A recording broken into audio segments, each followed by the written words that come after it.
Ես մի աման 2500 դրամ։ Առնում են մարդիկ գալիս են։ Ահա, առավոտվանից եկել եմ, չէ, այսօր հաջող չի։ Այսօր չեք վաճառել դեռ։ Մի քանի հատ վաճառել եմ, բայց էսի բան չի։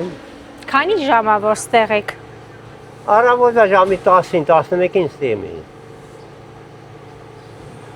Շատ եք չարչարվում։ Բայ, այն է խելքից դուրս, ապտոյի վիճակը տեսա ցեխի մեջ եմ եկի։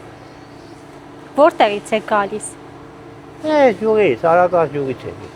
Սի։ Ամա դե տնգի։ Բերքը լավ էր այս տարի։ Չէ, հա։ Որ լավն է հետա շատ կլներ 20 հատ, 10 հատ, 15 հատ եմ նույնma թե։ Բայց աճեցնելու համար, մշակելու համար շատ եք չարչարվել։ Էլ ասելու չի, չարչարանքի մասին խոսք չի։ Հողի հետ կռիվ եք անում։ Հա, բավո, գիշեր ցերեկ։ Դասի ձմեռներ ձուն ենք մաքրում, որ չադրի չնստի։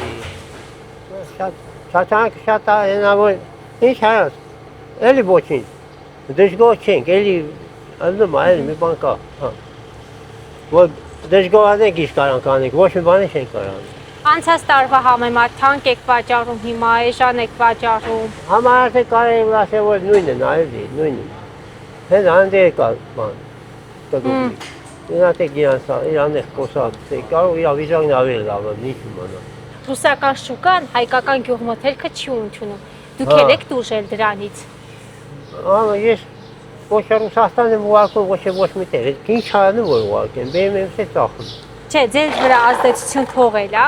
այդ որ գալիս են ձեզանից գնում են, ասում են էժան տվեք։ Չէ, ես ոչ ասում եմ, ոչ լսում եմ, ոչ էլ, ես եմ բերում եմ, թե ինչ հանի հանի։ Դա